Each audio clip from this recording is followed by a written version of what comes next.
is Timber Wright, and I chose Colorado tick fever, and this is my audience. My friend JC and the dogs. Later on in my presentation, I will show you how to get a tick off. Colorado tick fever is spread to people by bites of infected ticks. The virus is transmitted by the Rocky Mountain wood tick. It usually occurs in people who live or visit the western United States and western Canada. The virus usually occurs during the spring or summer months when the ticks are most active. The ticks become infected with the virus when they feed on the blood of an infected animal. The most important animals for Colorado tick fever are small rodents such as squirrels, chipmunks, and mice. The virus is not passed from human to human except with blood transfusions. The agent is a double-stranded RNA virus of the genus Cultivirus and family Reoviridae. Symptoms begin around 4 to 5 days after the tick has bitten you. The incubation days last as long as 20 days. For the first 2 weeks, the free virus can be isolated from the blood. The virus can live in a red blood cell for the life of the cell, which is approximately 120 days. This is why blood donation is prohibited in patients for 6 months after the infection. The Colorado tick fever is still a fever illness among humans living in and traveling to the Rocky Mountain region where the virus is found. As of January 2015, the Colorado tick cases have been reported in 6 states: Arizona, Colorado, Montana, Oregon, Utah, and Wyoming. It affects males and females in equal numbers. Public health messages should be targeted to people who spend time outdoors in an endemic region during March through August, particularly during the peak of Colorado tick fever virus transmission season of May through July. The Colorado tick fever usually doesn't show up until about 5 days after a tick bite. The symptoms are flu-like and may have some cases of chills, headache, fatigue, nausea, vomiting, and a lack of appetite. Muscle pains can also occur, especially in the back and legs. There could be a slight reddish rash, and the spleen could also have become enlarged. Fever rises sharply for 2 or 3 days and then goes down, only to return after a day or 2. Most people who become sick have a mild disease and recover completely. Life-threatening sickness or deaths due to Colorado tick fever are rare, but it can range from life-threatening depending on the patient's age and general health. The appearance of a saddleback fever and the absence of a rash common to Rocky Mountain spotted fever are clinical indicators of Colorado tick fever. There is no specific medication to treat the Colorado tick fever. People with severe Colorado tick fever illness may need to be put in the hospital. Treatments may include IV fluids and medication to reduce the pain and the fever. People who have Colorado tick fever should not donate blood or bone marrow for at least 6 months after their sickness.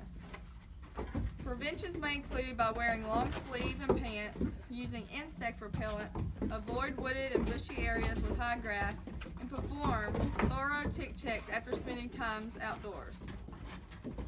Colorado tick fever usually goes away by itself. It's not that dangerous.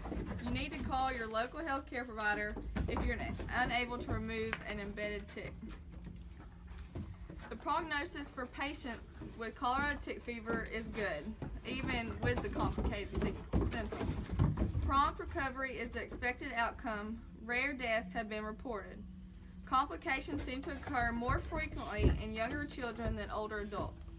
Most patients whose conditions are diagnosed are found late. There have only been 3 deaths in children that have been reported. Infection with Colorado tick fever virus almost always has lifelong immunity.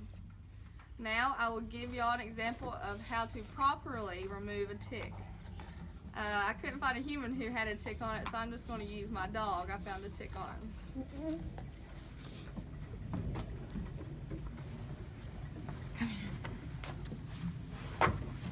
Okay. This is my dog, Sam. This is the tick I'm removing.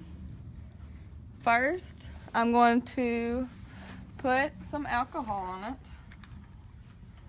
may burn a little bit. It's okay. Wash it real good.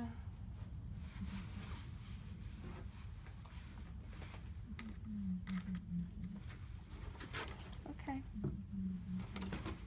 Clean it. Let it maybe die a little bit. And you want to get the head out so it doesn't get infected or anything. Luckily, my uncle's a vet, so I've done this before. Okay, I'm gonna get it. I'm gonna get real deep in there. Squeeze it.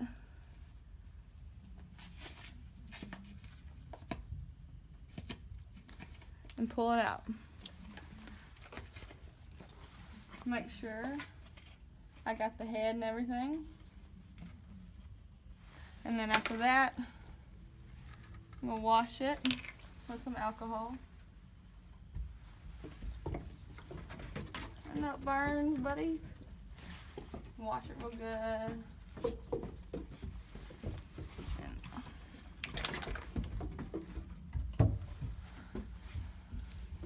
here's the tick.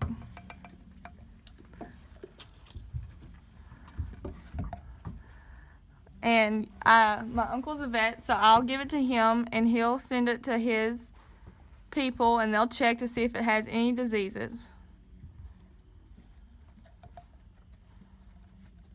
I'll leave it right there.